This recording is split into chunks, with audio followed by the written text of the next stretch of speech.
بالله من الشيطان الرجيم بسم الله الرحمن الرحيم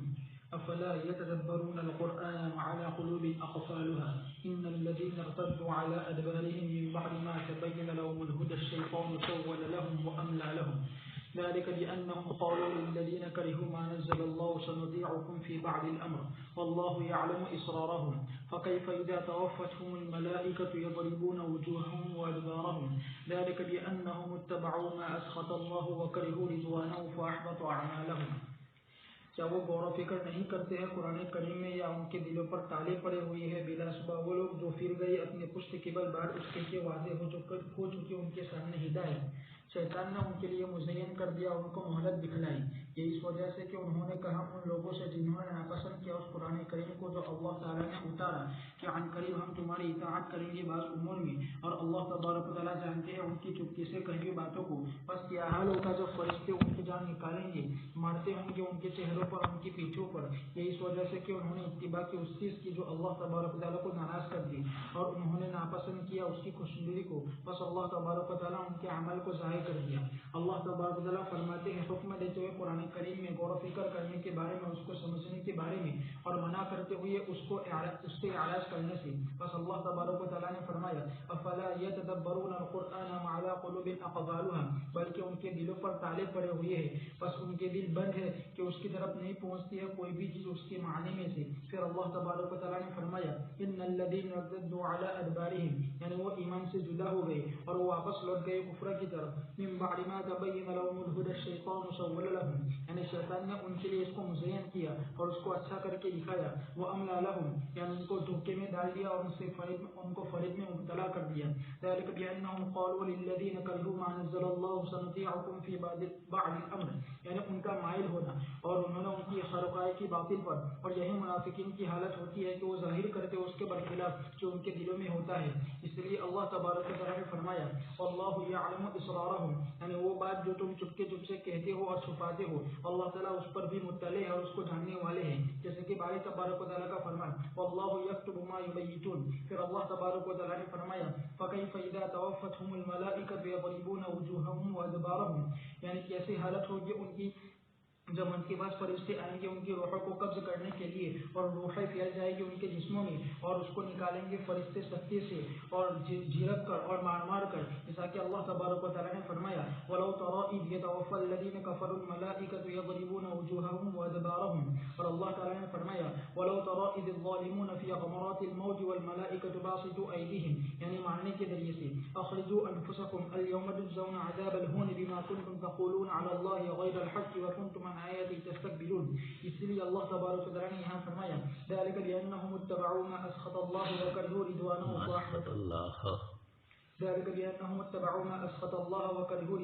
فأحبط أعمالهم.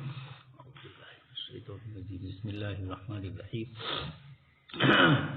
افلا يتدبرون القرآن ام على قلوب اقفالها. اللہ تبارک و تعالیٰ نے بہت ساری نشانیاں، علامتیں، مثالیں، توحید، شرک وغیرہ سب کو واضح فرمایا. اللہ پاک فرماتے ہیں افلا يتدبرون القرآن، ایسے قرآن کریم میں جس میں تمام چیزوں کی وضاحت ہے، اگر یہ غور و فکر کرتے تو ضرور اپنے لیے چیز پا لیتے. لیکن ام علی قلوب اقفالها، بل ام یہاں منقطع ہے،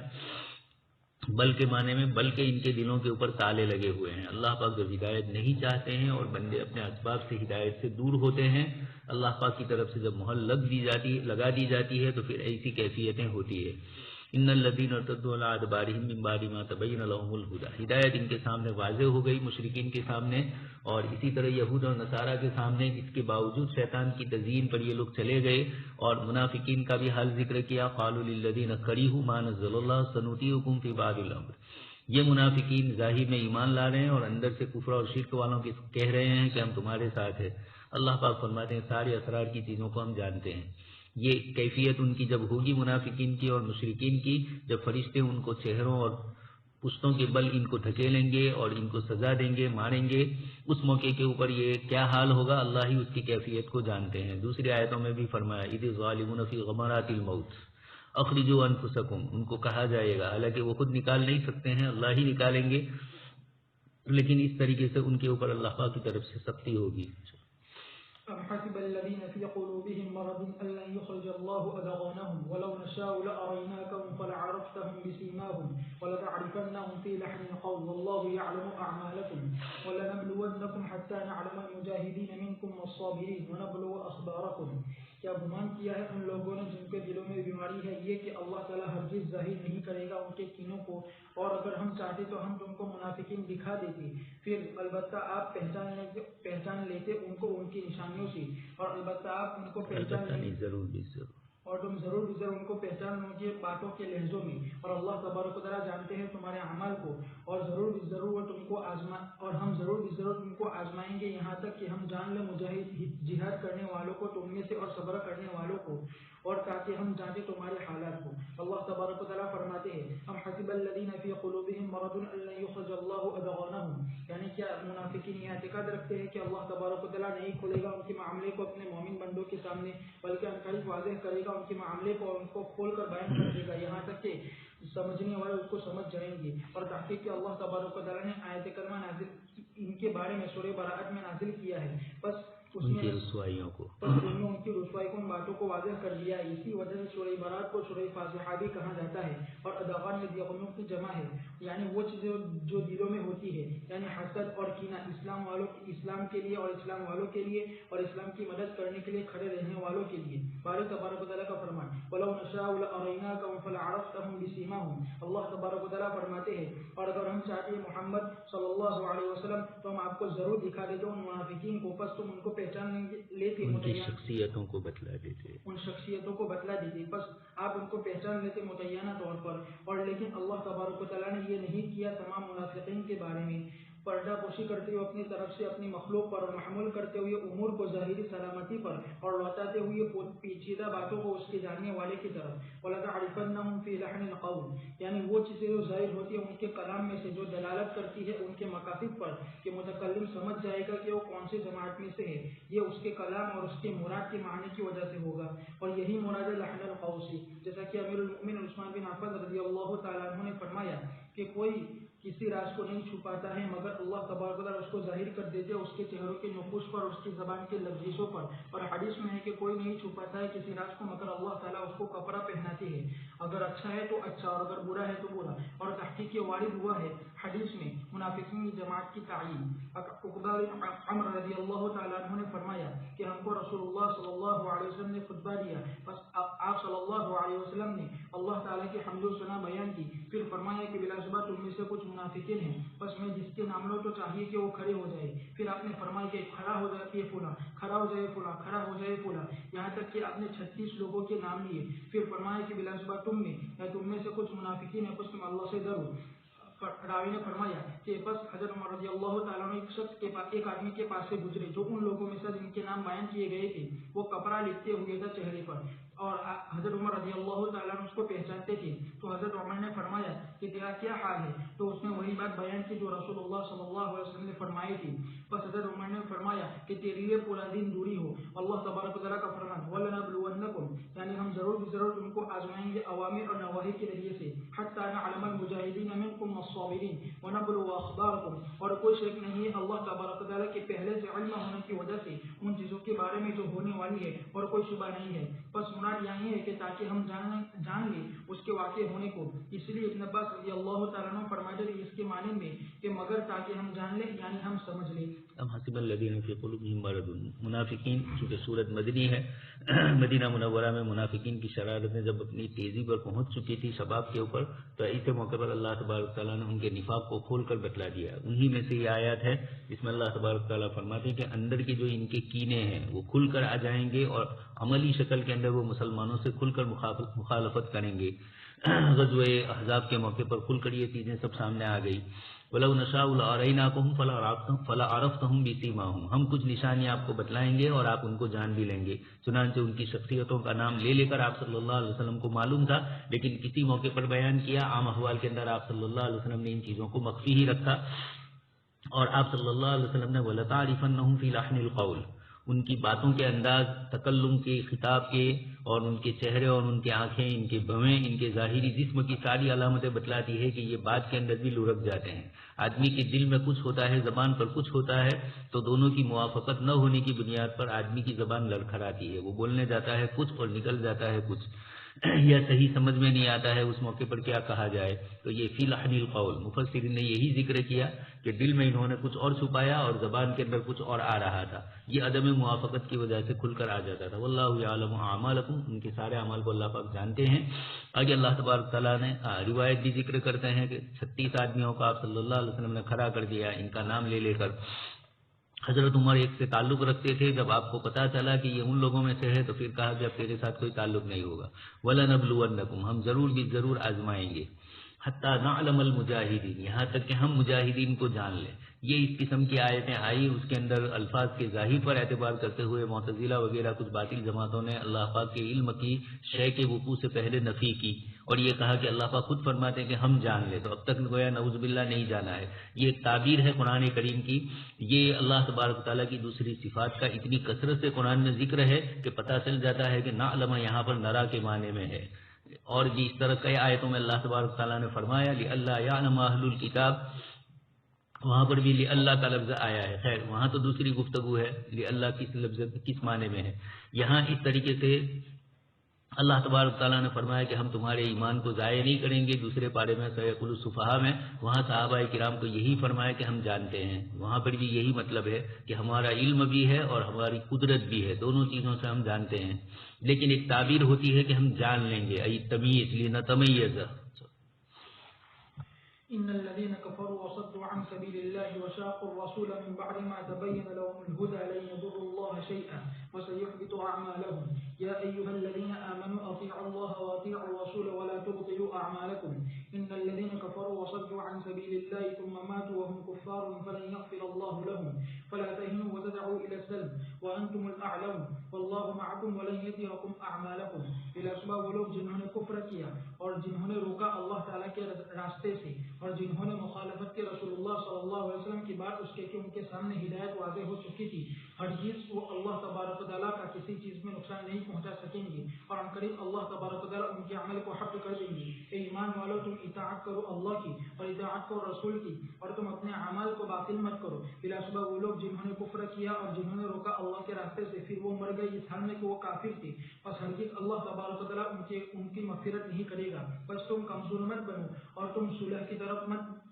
صلح کی طرف مت ابھرو اور تم ہی سربلند رہو گی اور اللہ تبارک و تعالیٰ تمہارے ساتھ ہے اور تم سے تمہارے عمل کو ہرگز کم نہیں کرے گا۔ اللہ تبارک و تعالیٰ بتلاتے ہیں ان لوگوں کے بارے میں جنہوں نے کفر کیا اور روکا اللہ تعالیٰ کے راستے سے اور رسول اللہ صلی اللہ علیہ وسلم کی مخالفت کی اور آپ کی نافرمانی کی اور ایمان سے پھر گئے بعد اس کے کہ ان کے سامنے واضح ہو چکی تھی ہدایت، یہ کہ وہ ہرگز اللہ تبارک و تعالیٰ کا کسی چیز میں نقصان نہیں پہنچا سکیں گے اور بلا شبہ وہ اپنے ذات ہی کو نقصان پہنچائیں گے اور خسارے میں ڈالیں گے ان کے دو بہرحال رکھنے کے لیے اور عنقریب اللہ تبارک و تعالیٰ ان کے عمل کو ضائع کر دے گا، بس ان کو ثواب نہیں دیا جائے گا ان کے ان سابقہ اعمال پر جو انہوں نے کی اپنے عمل میں سے مچھر کے برابر نیکی میں سے بلکہ اس کو حفظ کر دے گا اور اس کو مٹا دے گا پوری طور پر، جیسا کہ نیکیاں مٹا دیتی ہے برائیوں کو۔ اور تحقیق ابو العالیہ رحمۃ اللہ علیہ نے فرمایا کہ رسول اللہ صلی اللہ علیہ وسلم کے صحابہ سمجھتے تھے یہ کہ نقصان نہیں پہنچا سکتا لا الہ الا اللہ کے ساتھ کوئی بھی گناہ، جیسا کہ نفع نہیں دے سکتا شرک کے ساتھ کوئی عمل۔ بس یہ آیت کریمہ نازل ہوئی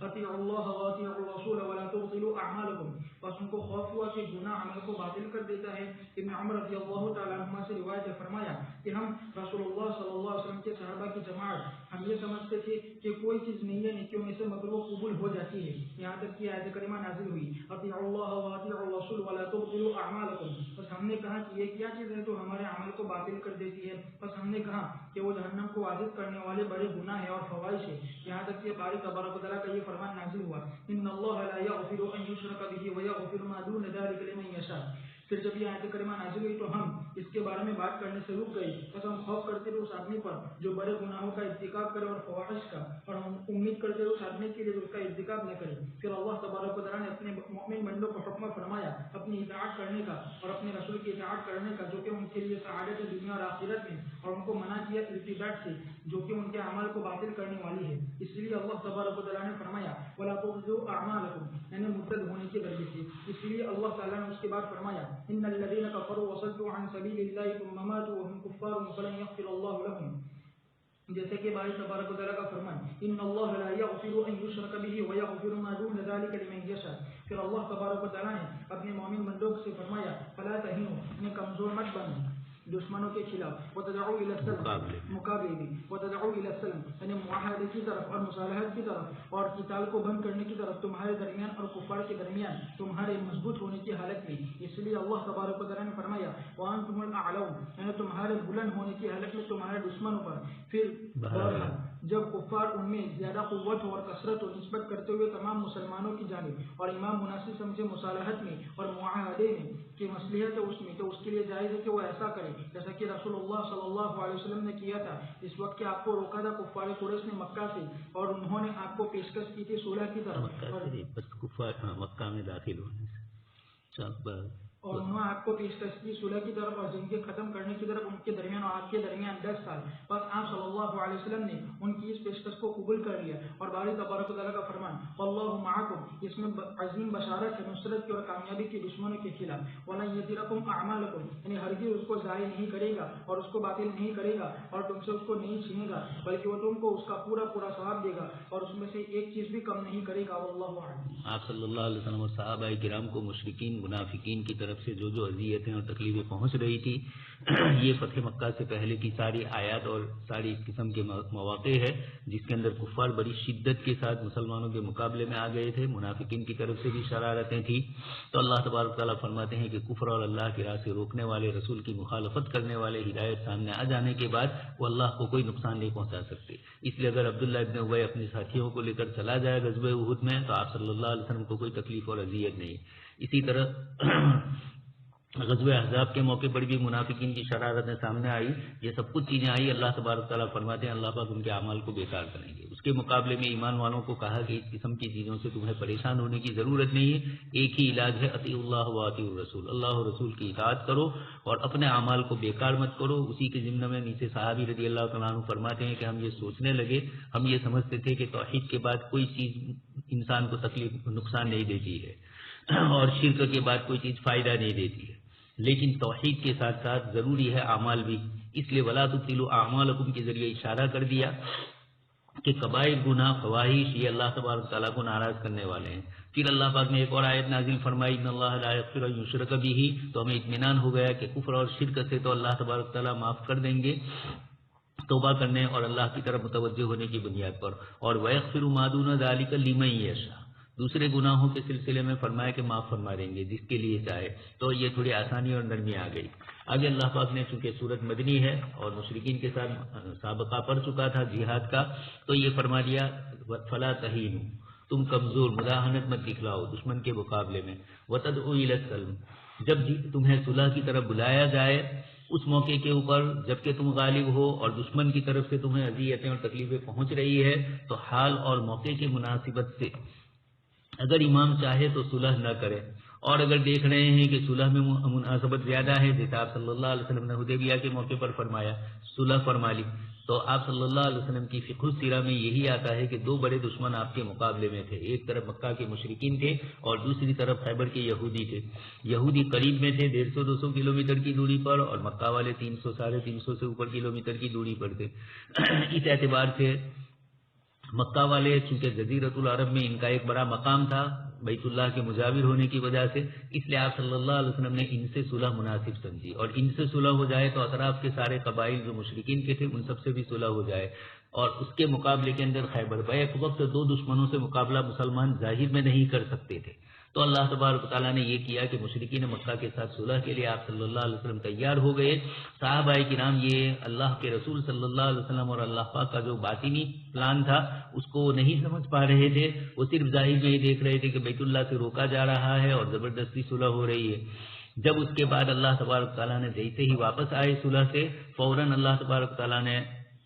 خیبر والوں کا مقابلہ کرنے کا حکم دے دیا اور پھر خیبر بھی فتح ہو گیا، تو جزیرۃ العرب میں اب سوائے مشرکین کے کوئی دشمن نہیں رہا، اور مشرکین بھی برسوں کی جنگوں سے اور تجارتی قافلوں پر بھی اثر پڑا تھا، شام کا جو سفر ہوتا تھا وہاں بھی ان کے لیے رکاوٹیں، جو لوگ مسلمان ہوئے تھے ان کی طرف سے آتی تھی، یہ کچھ شرارت کرتے تھے، تو حضرت سمامہ ابن اسال اور اس طرح کے دوسرے صحابہ آئے جنہوں نے اناج اور غلہ بھی بند کر دیا، تجارت بھی بند کر دی۔ یہی حال یمن کے علاقوں کی طرف بھی ہوا، حالات اب ناخوشگوار ہوئے، اور پھر اس کے بعد اللہ پاک نے مکہ مکرمہ فتح فرمایا۔ تو اگر امام صلح کرنا مناسب سمجھے حالات کے پیش نظر تو ایسے موقع پر صلح کرے، لیکن یہ بھی بتلا دیا گیا وتدعو الی السلم، جب دشمن تمہارے مقابلے کے اندر کمزور ہے اور وہ تمہیں بار بار اس طرح اپنی چیزوں سے نقصان پہنچاتے رہتے ہیں، تو ایسے موقع پر یہ فرمایا، ورنہ دوسری ایک آیت میں فرمایا وَإِن جَنَحُوا لِلسَّلْمِ فَاجْنَحْ لَهَا وَتَوَكَّلْ عَلَى اللَّهِ، دوسرے موقع پر صلح کی طرف بلایا بھی مسلمانوں کو۔ إنما الحياة الدنيا لعب ولهو وإن تؤمنوا وتتقوا يؤتكم أجوركم ولا يسألكم أموالكم إن يسألكموها فيحفكم تبخلوا ويخرج أضغانكم ها أنتم هؤلاء تدعون لتنفقوا في سبيل الله فمنكم من يبخل ومن يبخل فإنما يبخل عن نفسه والله الغني وأنتم الفقراء وإن تتولوا يستبدل قوما غيركم ثم لا يكونوا أمثالكم۔ اور بلا شبہ دنیاوی زندگی ایک کھیل تماشا ہے، اور اگر تم ایمان لاؤ گے اور متقی بنو گے تو تم کو تم کا اجر تمہارا اجر دیا جائے گا، اور تم سے اللہ تعالیٰ نہیں مانگے گا تمہارے مالوں کو۔ بلا شبہ اگر وہ تم سے مال کو مانگے پھر تم سے اس پر اصرار کرے تو تم بخل کرنے لگو گے اور وہ تمہارے کینوں کو نکال دے گا۔ سنو، تم ہی وہ لوگ ہو جن کو بلایا گیا تاکہ تم خرچ کرو اللہ کے راستے میں، بس تم میں سے کچھ ہوئے جو بخل کرتے ہیں، اور جو بخل کرتا ہے تو بلا شبہ وہ اپنے ذاتی کے خلاف بخل کرتا ہے، اور اللہ تعالیٰ بے نیاز ہے اور تم محتاج ہو۔ اور اگر تم اعراض کرو گے تو بدلے میں لائے گا ایسی قوم کو جو تمہارے علاوہ ہوگی، پھر وہ تمہارے معنی نہیں ہوں گے۔ اللہ تبارک و تعالیٰ فرماتے ہیں دنیاوی معاملات کی حقارت بیان کرتے ہوئے اور اس کی حالت کو بے حیثیت بیان کرتے ہوئے، انما الحیات الدنیا لعب ولہو، یعنی دنیا کا حاصل کرنا دھوکہ ہے، مگر وہ جو اس میں کرنا نہیں، دنیا کا حاصل نتیجہ، دنیا کا نتیجہ دھوکہ ہے، مگر وہ جو اس میں سے اللہ تبارک و تعالیٰ کے لیے ہو۔ اس لیے اللہ تبارک و تعالیٰ نے فرمایا وَإِن تُؤْمِنُوا وَتَتَّقُوا يُؤْتِكُمْ أُجُورَكُمْ وَلَا يَسْأَلُكُمْ أَمْوَالَكُمْ، یعنی وہ بے نیاز ہے تم سے، وہ تم سے کسی چیز کا مطالبہ نہیں کرتا ہے، اور بلا شبہ تم پر فرض کیا ہے صدقات کو مالوں میں سے ہمدردی کے لیے تمہارے محتاج بھائیوں کے لیے، تاکہ اس کا نفع تمہارے پر ہی واپس لوٹے اور اس کا ثواب بھی تمہاری طرف واپس لوٹے۔ پھر اللہ تبارک و تعالیٰ نے فرمایا إِن يَسْأَلْكُمُوهَا فَيُحْفِكُمْ تَبْخَلُوا، یعنی وہ تم کو حرج میں مبتلا کرے گا تو تم بخل کرنے لگو گی۔ وَيُخْرِجْ أَضْغَانَكُمْ، امام قتادہ نے فرمایا تحقیق اللہ تبارک و تعالیٰ نے جان لیا یہ کہ مالوں کے نکالنے میں کینوں کا نکالنا ہے، اور امام قتادہ نے سچ فرمایا اس لیے کہ مال زیادہ پسندیدہ ہوتا ہے اور آدمی صرف نہیں کرتا ہے مگر انہی چیزوں میں جو اس آدمی کے نزدیک زیادہ پسندیدہ ہوتی ہے مال کے مقابلے میں۔ باری تبارک و تعالیٰ کا فرمان ہا انتم هؤلاء تدعون لتنفقوا في سبيل الله فمنكم من يبخل، یعنی جو اس بات کو قبول نہیں کرتا ہے، وَمَن يَبْخَلْ فَإِنَّمَا يَبْخَلُ عَنْ نَفْسِهِ، یعنی بلا شبہ وہ اپنی ذات سے ہی اجر کو کم کرتا ہے اور بلا شبہ اس کا وبال اسی پر لوٹے گا۔ وَاللَّهُ الْغَنِيُّ، یعنی ہر اس چیز سے جو اس کے علاوہ ہے اور ہر چیز اس کی محتاج ہے ہمیشہ کے لیے۔ وَأَنْتُمُ الْفُقَرَاءُ، یعنی نسبت کرتے ہوئے اللہ تبارک و تعالیٰ کی طرف، بس اللہ تعالیٰ نے اپنے وصف کو بیان کیا غنا کے ساتھ اور یہ اس کا لازمی وصف ہے، اور مخلوق کا وصف بیان کیا فقر کے ساتھ اور یہ ان کے لازمی وصف ہے کہ مخلوق اس سے جدا نہیں ہوتی ہے۔ باری تبارک و تعالیٰ کا فرمان وَإِن تَتَوَلَّوْا، یعنی اس کی اطاعت کرنے سے اور اس کی شریعت کی پیروی کرنے سے يَسْتَبْدِلُ قَوْمًا غَيْرَكُمْ ثُمَّ لَا يَكُونُوا أَمْثَالَكُمْ،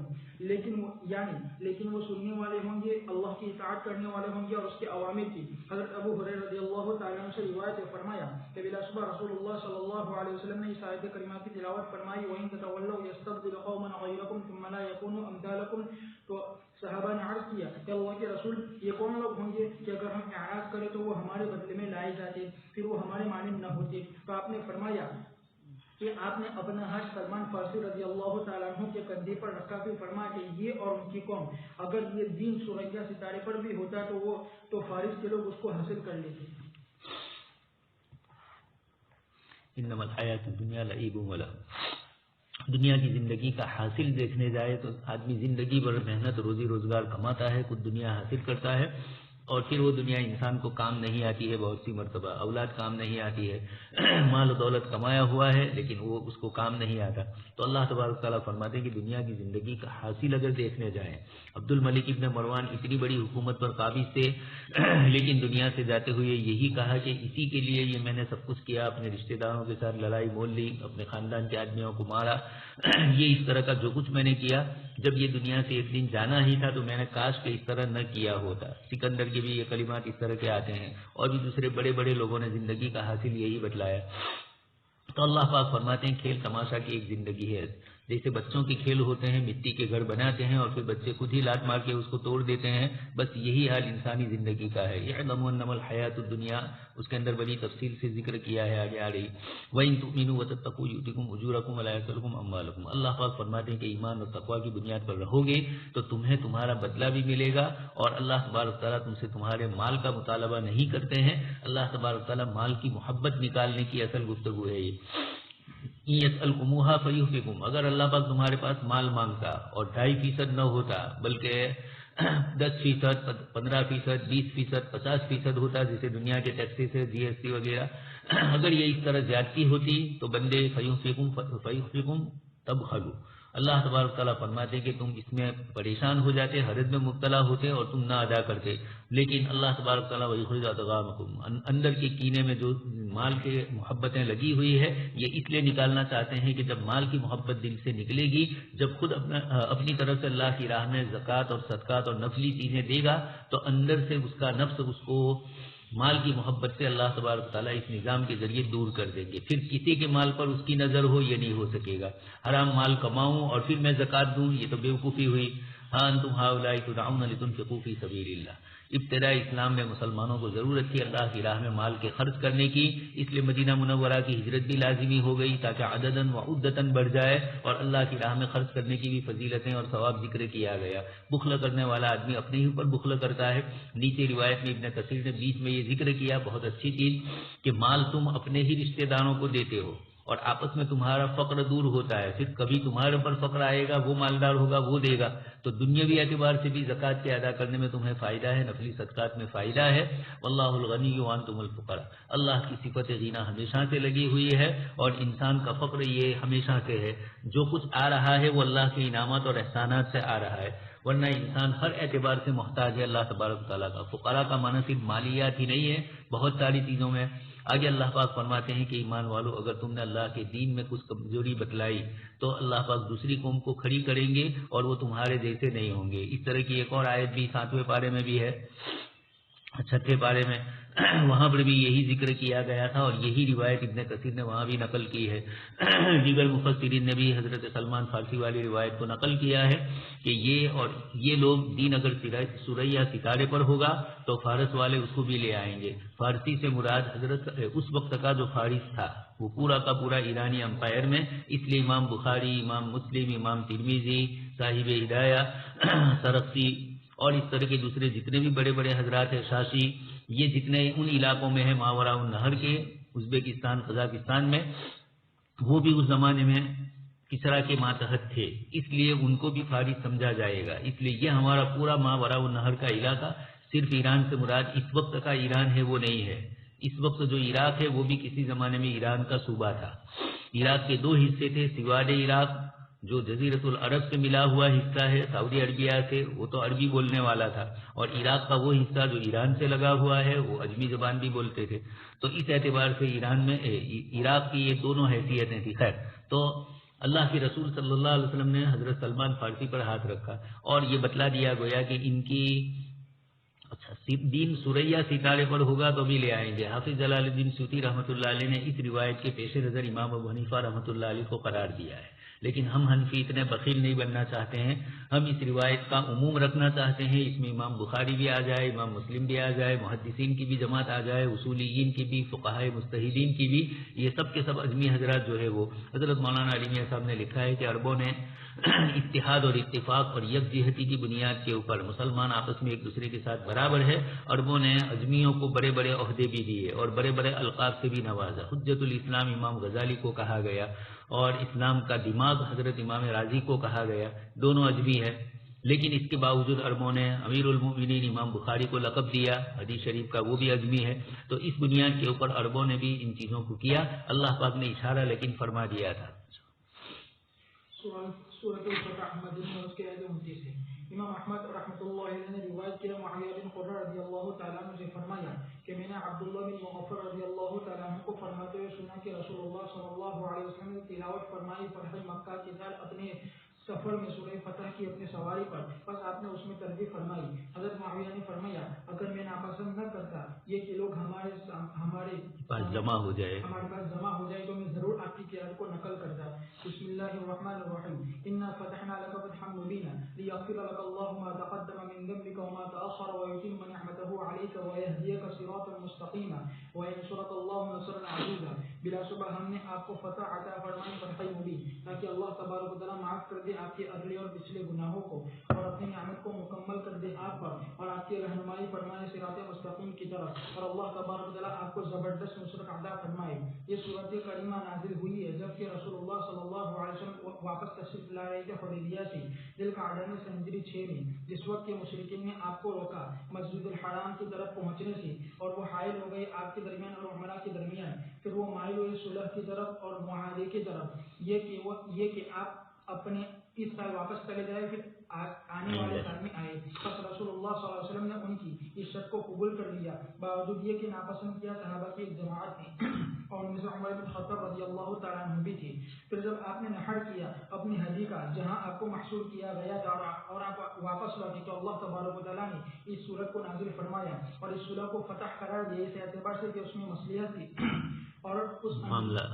اور معاملے کا نتیجہ آپ ہی کے حق میں تھا. جیسا کہ ابن مسعود رضی اللہ تعالیٰ عنہ اور ان کے علاوہ نے روایت کیا ہے کہ انہوں نے فرمایا کہ بلا شبہ تم شمار کرتے ہو فتح کو فتح مکہ اور ہم شمار فتح مکہ کو فتح سمجھتے ہو کہ بلا شبہ تم فتح مکہ کو فتح سمجھتے ہو اور ہم صلح حدیبیہ کو سمجھتے ہیں. امام بخاری نے روایت کیا برا رضی اللہ تعالیٰ عنہ سے فرمایا کہ تم شمار کرتے ہو فتح مکہ کو فتح اور تحقیق کے فتح مکہ بھی فتح تھی اور ہم فتح بیعت رضوان کو شمار کرتے تو صلح حدیبیہ کے دن ہوئی تھی. ہم رسول اللہ صلی اللہ علیہ وسلم کے ساتھ 1400 کی تعداد میں تھے اور حدیبیہ کنواں ہے، بس ہم نے اس کا پانی نکالا، بس ہم نے اس میں ایک قطرہ بھی نہیں چھوڑا. پھر یہ بات رسول اللہ صلی اللہ علیہ وسلم کو پہنچی تو آپ کنویں کے پاس گئے، پھر آپ اس کی منڈیر پر بیٹھ گئے، پھر پانی کا برتن منگوایا، پھر وضو کیا، پھر کلی کی اور دعا فرمائی، پھر اس پانی کو اس میں ڈال دیا، بس ہم نے اس کو تھوڑی دیر کے لیے چھوڑ دیا، پھر ہم نے اس سے اتنا پانی حاصل کیا جتنا ہم کو ضرورت تھی اور ہمارے چوپایوں کو. امام احمد نے روایت کیا عمر بن خطاب رضی اللہ تعالیٰ عنہ سے فرمایا کہ ہم رسول اللہ صلی اللہ علیہ وسلم کے ساتھ تھے ایک سفر میں. حضرت عمر نے فرمایا کہ بس میں نے آج تک کسی چیز کے بارے میں پوچھا 3 مرتبہ، بس آپ نے مجھے کوئی جواب نہیں دیا. حضرت عمر نے فرمایا کہ میں نے اپنی داد سے کہا کہ تجھے تیری ماں گم پائے. ابن خطاب تو نے اصرار کیا اور تو نے رسول اللہ صلی اللہ علیہ وسلم سے 3 مرتبہ سوال کیا، بس آپ نے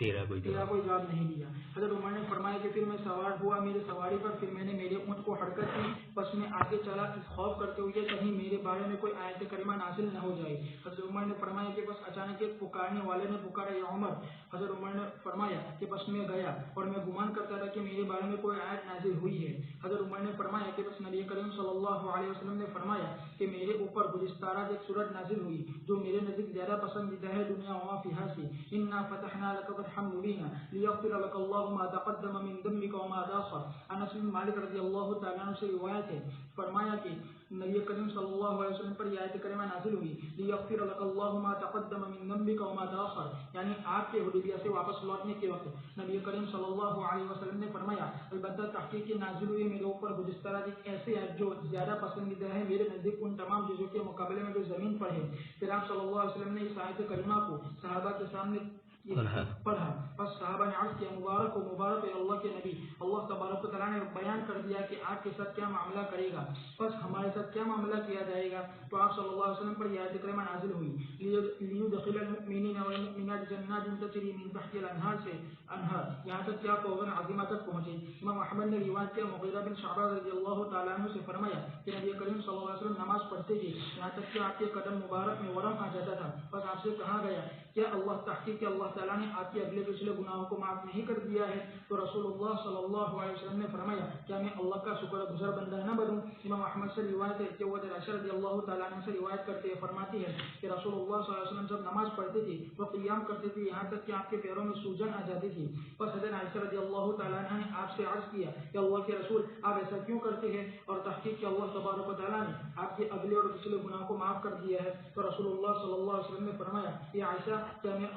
شکر گزار بندہ نہ بنوں؟ بس بارے تبارک و تعالیٰ کا فرمان انا فتحنا لک فتحا مبینا، یعنی واضح اور کھلی، اور اس سے مراد صلح حدیبیہ ہے، اس لیے کہ یہ حاصل ہوئی اس لیے کہ اس کے سبب سے بہت بڑی خیر حاصل ہوئی اور لوگ معمول ہو گئے اور ان میں سے بعض باتیں اکٹھے ہو گئی اور مومن بات کرنے لگے کافروں کے ساتھ اور علم نافع اور ایمان پھیل گیا۔ بارے تبارک و تعالیٰ کا فرمان لیغفر لک اللہ ما تقدم من ذنبک وما تأخر، یہ آپ صلی اللہ علیہ وسلم کی ان خصوصیات میں سے ہے کہ آپ کے ساتھ اس میں کوئی شریک نہیں ہے آپ کے علاوہ، اور حدیث صحیح میں اعمال کے ثواب کے بارے میں کسی کے لیے نہیں آیا آپ کے علاوہ کے لیے یہ کہ اس کے پچھلے اور اگلے اور پچھلے گناہ معاف کر دیے گئے ہو، اور اس میں آپ رسول اللہ صلی اللہ علیہ وسلم کی عظیم شرافت ہے، اور آپ صلی اللہ علیہ وسلم اپنے تمام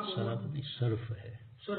اور آپ صلی اللہ علیہ وسلم اپنے تمام امور میں اطاعت اور نیکی پر اور ایسی استقامت پر تھے کہ اس تک کوئی انسان نہیں پہنچ سکا آپ کے علاوہ، نہ اگلے لوگوں میں سے اور نہ پچھلے لوگوں میں سے، اور آپ صلی اللہ علیہ وسلم کامل ترین انسان کے الگ اطلاع اور آپ ساری انسانیت کے سردار تھے دنیا میں اور آخرت میں، اور جب کہ آپ سب سے زیادہ اطاعت گزار تھے اللہ تعالیٰ کی مخلوق میں اور سب سے زیادہ تعظیم کرنے والے تھے اللہ کے عوامر پر اس کے ان کے نواہی کی۔ آپ نے فرمایا جس وقت آپ کو آپ کے اونٹ میں لے کر بیٹھ گئی کہ اس کو روک لیا ہے ہاتھیوں کے روکنے والے نے، پھر رسول اللہ صلی اللہ علیہ وسلم نے فرمایا قسم ہے ذات کے جس کے قبضے میں میری جان ہے کہ وہ لوگ آج مجھ سے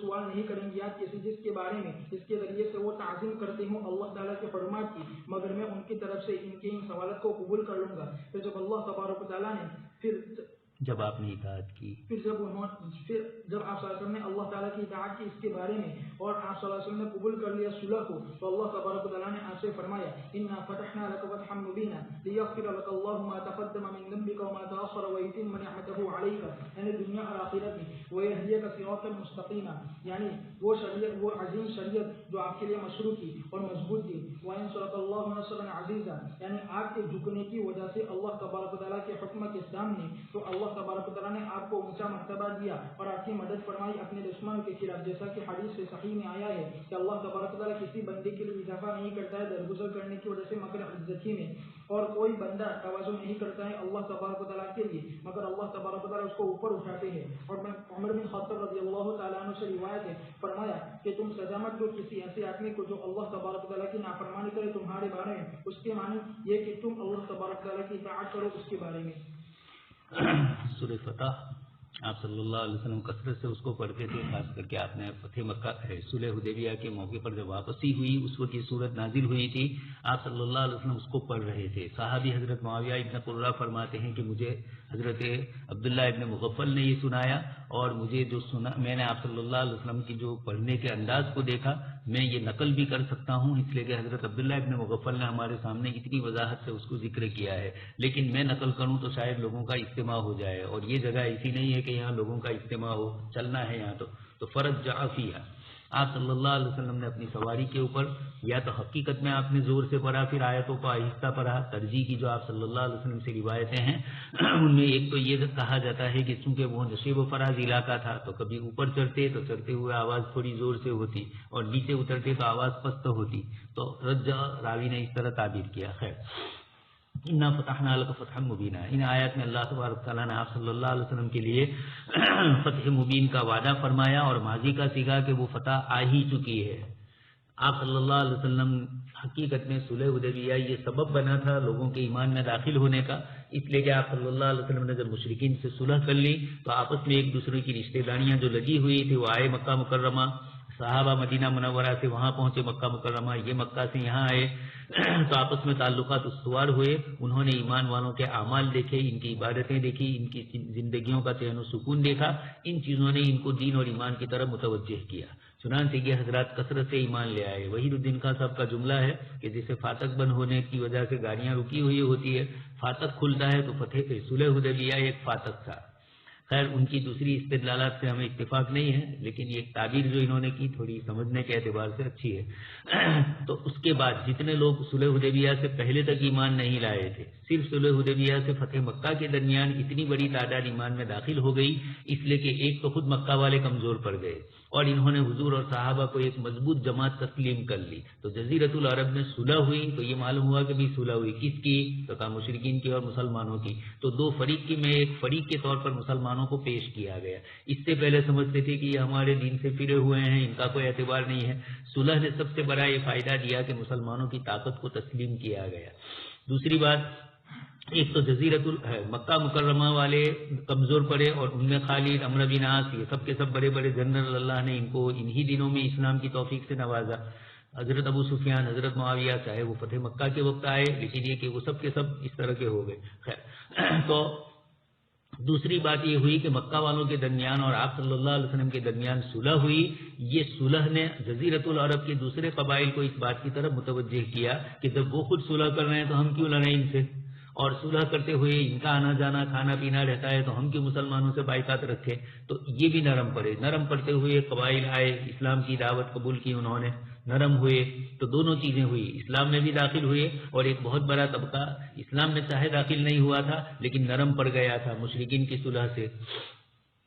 اس لیے حضرت عبداللہ ابن مسعود رضی اللہ تعالیٰ عنہ فرماتے ہیں کہ لوگ تو فتح مکہ کو فتح سمجھ رہے ہیں لیکن ہم صلح حدیبیہ کو فتح سمجھ رہے ہیں۔ لیغفر لك اللہ ما تقدم من ذنبك وما تأخر، اللہ کے رسول صلی اللہ علیہ وسلم نے اللہ تبارک تعالیٰ کی بات،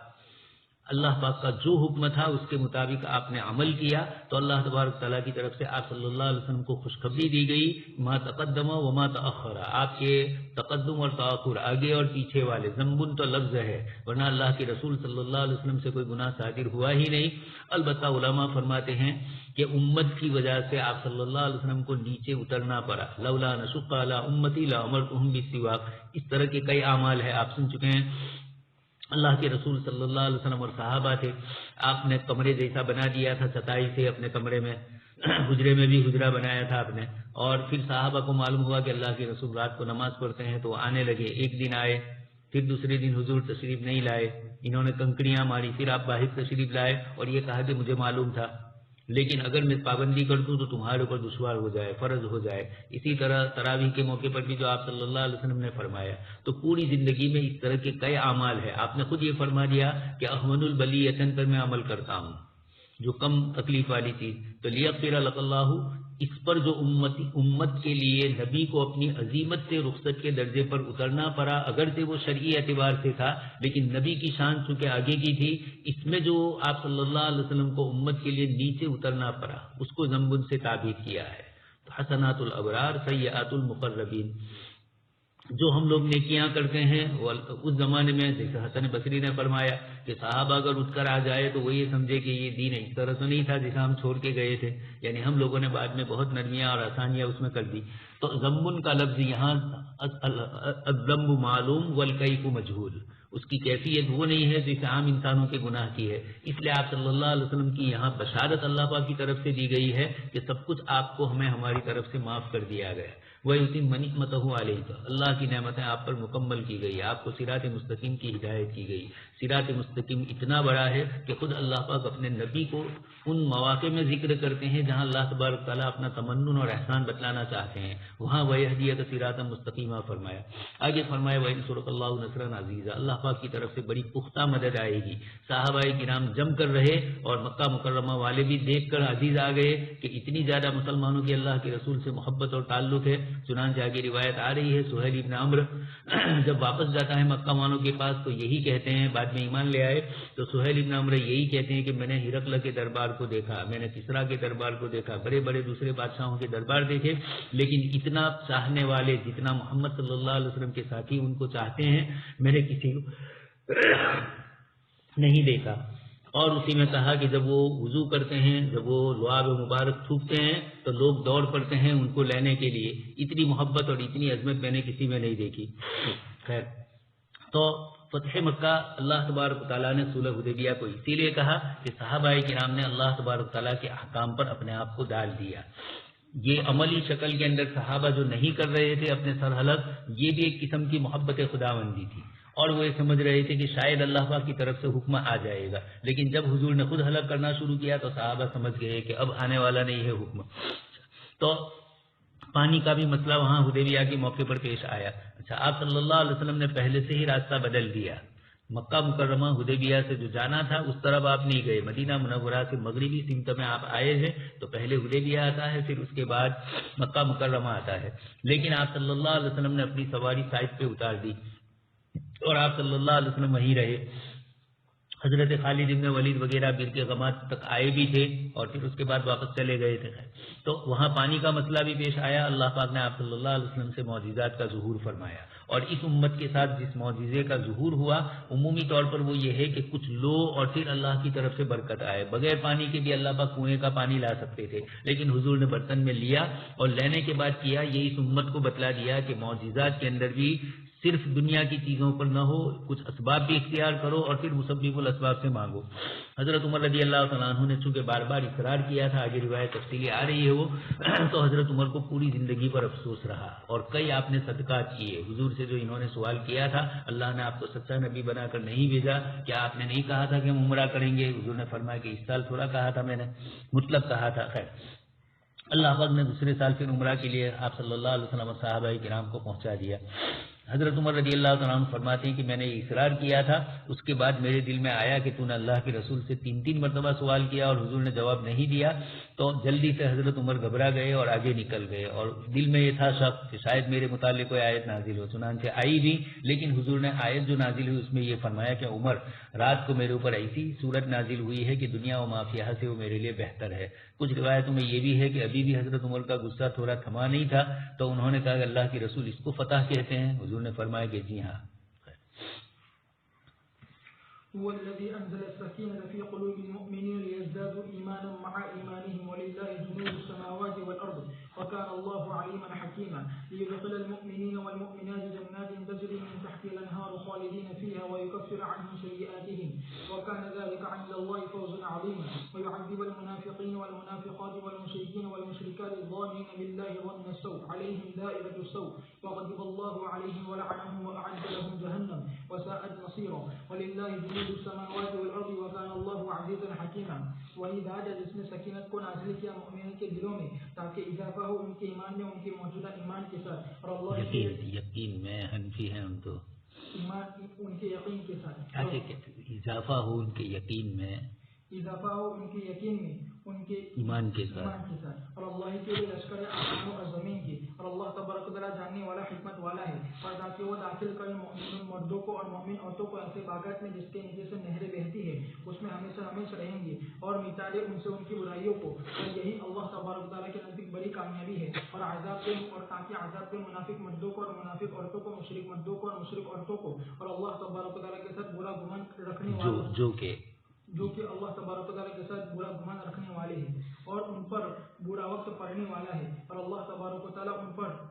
ان سے ناراض ہوئی اور ان پر لعنت کی اور ان کے لیے جہنم کو تیار کر رکھا ہے اور یہ بری لوٹنے کی جگہ ہے. اور اللہ ہی کے لیے لشکر آسمان و زمین کی، اور اللہ تعالیٰ زبردست حکمت والا ہے. اللہ تبارک و تعالیٰ فرماتے ہیں هو الذی انزل السکینہ، یعنی اطمینان کو ڈال دیا، اور یہ ابن عباس رضی اللہ تعالیٰ عنہ نے فرمایا، اور ان سے دوسرا پر رحمت کو ڈال دیا. امام قتادہ نے فرمایا کہ وقار کو ڈال دیا مومنوں کے دلوں میں، یعنی وہ لوگ جنہوں نے اللہ تبارک و تعالیٰ اور اس کے رسول کی بات کو قبول کر لیا اور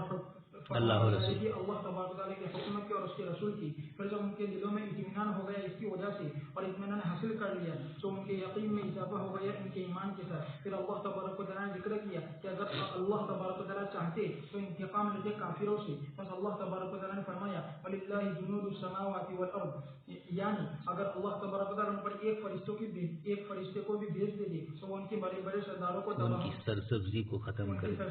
ختم کر دے دی. اور لیکن اللہ تبارک و تعالیٰ نے مشہور کیا اپنے مومن بندوں کے لیے جہاد کو اس وجہ سے کہ اللہ کے لیے اس میں حکمت بالغہ ہے اور قطعی حجت ہے، اسی لیے اللہ تبارک و تعالیٰ نے فرمایا وَكَانَ اللَّهُ عَلِيمًا حَكِيمًا. پھر اللہ تبارک و تعالیٰ نے فرمایا لِيُدْخِلَ الْمُؤْمِنِينَ وَالْمُؤْمِنَاتِ جَنَّاتٍ تَجْرِي مِن تَحْتِهَا الْأَنْهَارُ خَالِدِينَ فِيهَا، یعنی اس میں ہمیشہ رہنے والے ہیں. وَيُكَفِّرُ عَنْهُمْ سَيِّئَاتِهِمْ، یعنی ان کی خطاؤں کو اور ان کے گناہوں کو، بس ان کو سزا نہیں دی جائے گی اس پر بلکہ معاف کر دیا جائے گا، درگزر کر دے گا اور مغفرت کر دے گا اور صدر خوشی کرے گا. وَكَانَ ذَلِكَ عِندَ اللَّهِ فَوْزًا عَظِيمًا، جیسے کہ باری تبارک و تعالیٰ کا فرمان فَمَن زحزح عن النار وأدخل الجنة فقد فاز. اور باری تبارک و تعالیٰ کا فرمان ويعذب المنافقين والمنافقات والمشركين والمشركات الظانين بالله ظن سوء، یعنی انہوں نے اللہ تبارک و تعالیٰ پر الزام لگایا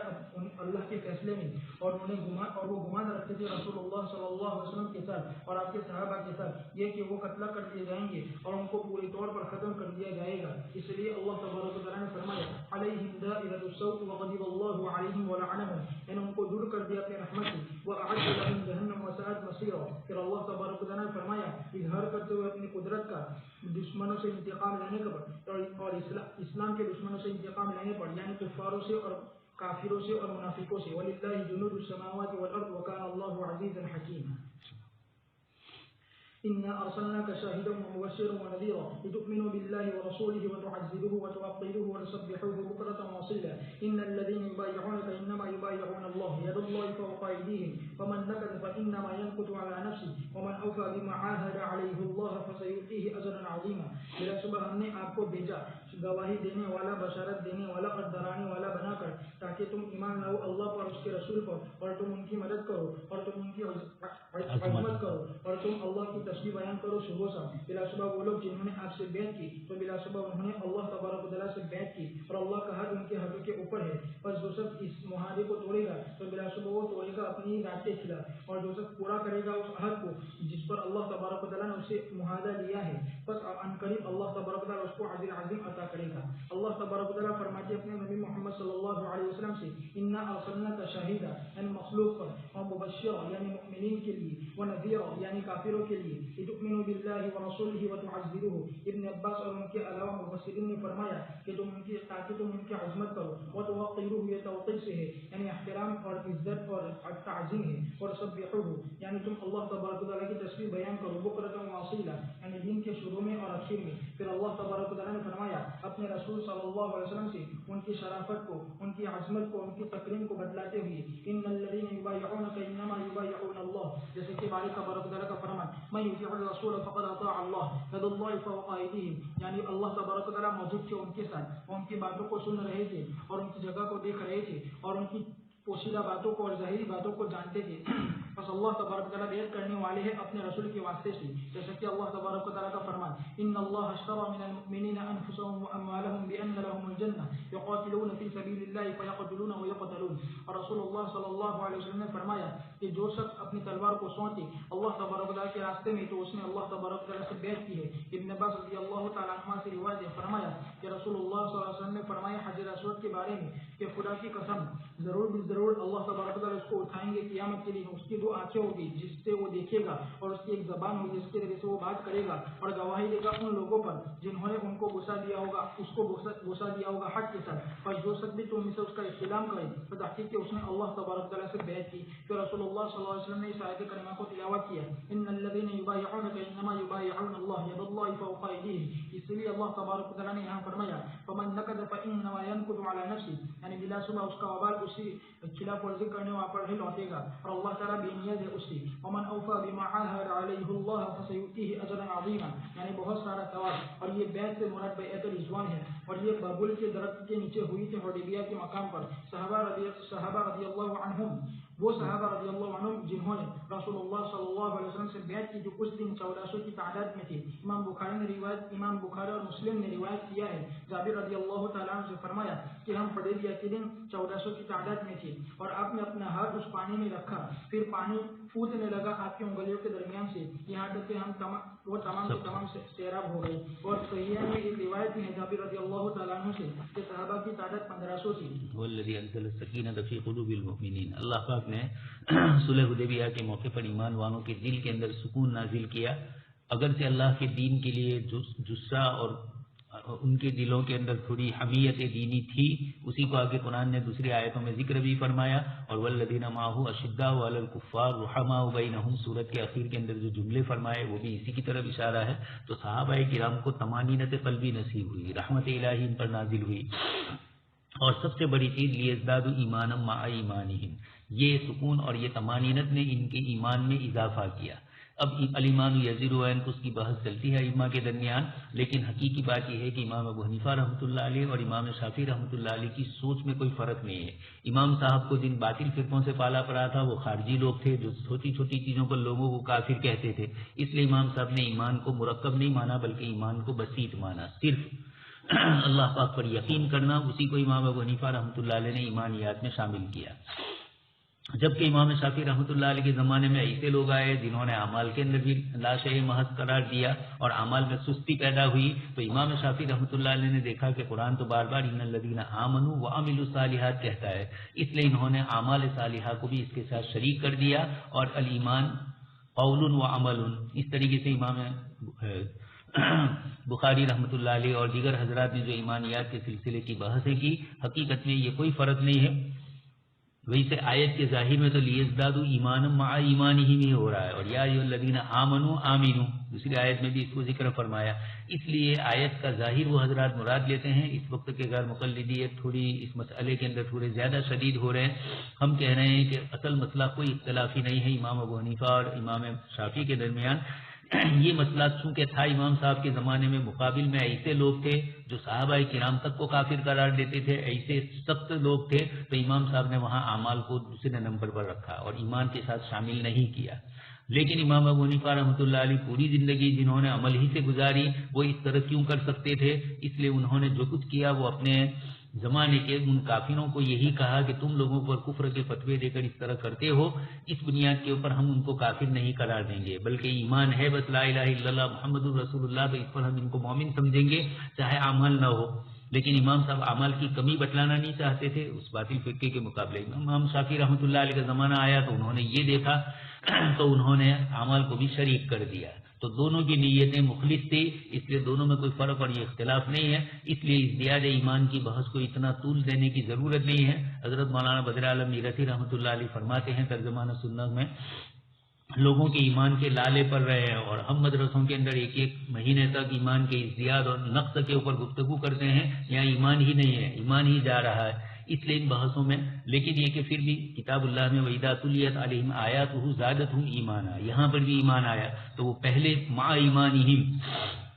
قرآن دونوں کو ایمان کہہ رہا ہے۔ کچھ حضرات نے اس سے بھی استدلال کیا، ہم کہہ رہے ہیں کہ مع ایمانہم اصل ایمان ہے، اور یہ جو ایمانن ہے یہ ان اعمال کی بنیاد کے اوپر اللہ پاک کی طرف سے جو بندے کے دل میں طمانینت آتی ہے اس کو کہا جاتا ہے۔ تو اعمال اور ایمان دونوں لازم ملزوم ہے ایک دوسرے کے ساتھ۔ وَلِلَّهِ جُنُودُ السَّمَاوَاتِ، اللہ پاک کا بڑا لشکر ہے۔ اللہ پاک نے کیوں مسلمانوں کو صلح کروائی، اس کی حکمتیں اللہ ہی جانتے ہیں، ورنہ اللہ پاک چاہتے تو طیرا ابابیل کی طرح یہاں پر بھی مشرکین مکہ کو سب کو ختم کر دیتے، لیکن اس کے علم اور حکمت کے تقاضے ہیں۔ چنانچہ روایتوں میں آتا ہے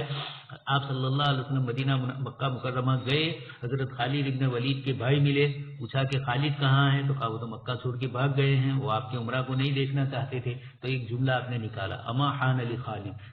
خالد کے لیے وہ وقت نہیں آیا ہے کہ وہ اللہ کے دن پر ایمان لائے۔ 3 دن کے بعد جب حضور واپس ہوئے، ان کے بھائی نے ان سے کہا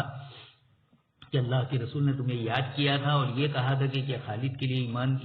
ایمان کا وقت نہیں آیا؟ یہ جملہ تھا جو چبھتا رہا اور کئی دن تک پریشان کرتا رہا۔ اس کے بعد مکہ مکرمہ ہجرت کرنے پر مجبور ہوئے، وہ مکہ مکرمہ سے مدینہ منورہ ہجرت کرنے پر دل کی بے چینی نے پھر صاف کہا اپنے ساتھیوں کو بھی کہ مکہ میں اب میرے لیے کوئی خیر نظر نہیں آتی ہے، بڑے بڑے سردار لڑنے والے وہ مر گئے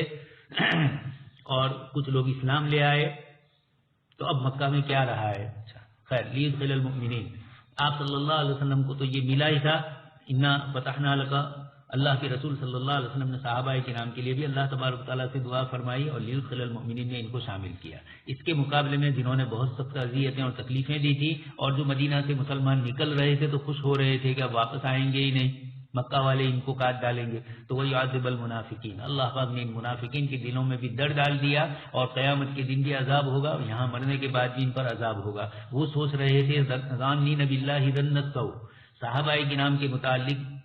ان کا یہ گمان تھا کہ اللہ تبارک تعالیٰ ان کی مدد نہیں کریں گے، تو یہ اللہ پاک کے ساتھ سوء ظن ہوا۔ علیہم دائرۃ السوء، بد دعا دی اللہ پاک نے کہ انہی پر بری چیز لوٹے، وہ مسلمانوں پر لوٹنے کی سوچ رہے ہیں، اللہ پاک انہی پر برائی کو لوٹائے۔ اور پھر اللہ پاک نے فرمایا اللہ نے ان پر غضب نازل کیا، لعنت کی، جہنم ان کے لیے تیار ہے۔ اور پھر دوبارہ فرمایا وللہ جنود السماوات، انا ارسلناک شاہدا ومبشرا ونذیرا، آپ صلی اللہ علیہ وسلم کی تعریف میں شاہد فرمایا۔ شاہد سے مراد یہاں مخلوق کے اوپر گواہی دینے والے، دوسری جگہ پر بھی آیا ہے۔ ہمارے بریلوی حضرات حشمت علی وغیرہ انا ارسلناک شاہدا پر پوری کتاب لکھی ہے، انہوں نے حاضر ناظر کی، اور پھر اس کا جواب مولانا منظور نعمانی رحمۃ اللہ علیہ نے دیا ہے۔ تو شاہد سے مراد یہاں یہی ہے، ہر جگہ حاضر ہونا یہ نبی کی شان نہیں ہے۔ وہ مبشرا ونذیرا، کثرت سے ایمان والوں کو بشارت دینے والے اور کثرت سے مشرکین کو ڈرانے والے، لیکن در مومنین کے ساتھ بھی یہ صفت لگی ہوئی ہے، اور مبشر کی صفت بھی کافروں کے ساتھ بھی لگی ہے کہ اللہ کے نبی آ کر بشارت دے رہے ہیں، اب وہ ایمان لائیں گے تو بشارت کے مستحق ہوں گے۔ آگے وتعزروہ کا لفظ آیا، اسی کو نیچے بھی ذکر کیا کہ ان کی عظمت بتلائی جائے۔ حضرت مولانا مفتی شفیع صاحب رحمۃ اللہ علیہ نے دوسری آیت جو ہے الذین یتبعون الرسول النبی الامی الذی یزیدونہ، آگے اس کے بعد جو آ رہا ہے وہاں پر بھی وتعزروہ وتوقروہ کا لفظ آیا ہے، تو عظمت بھی ضروری، محبت بھی آپ صلی اللہ علیہ وسلم کی ضروری ہے، اور تسبیح اللہ پاک کے لیے ہے بکرۃ و اصیلا۔ ان الذین یبایعونک انما یبایعون اللہ، اللہ پاک فرماتے ہیں کہ جو آپ کے ہاتھ پر بیعت کر رہے ہیں حقیقت میں یہ اللہ کا ہاتھ ہے، اس لیے کہ نبی اللہ کے حکم پر صحابہ سے بیعت کر رہے ہیں۔ بیعت رضوان کی جو گفتگو ہے، جس نے اس کو توڑا اس کا وبال اس کو ہوگا، چنانچہ مشرکین نے اس صلح کو توڑا تو اللہ پاک نے اس کا وبال بھی ان پر نازل کیا، اور جنہوں نے بما عاہد علیہ اللہ صحابہ نے کیا تو اللہ نے بڑا اجر عطا فرمایا۔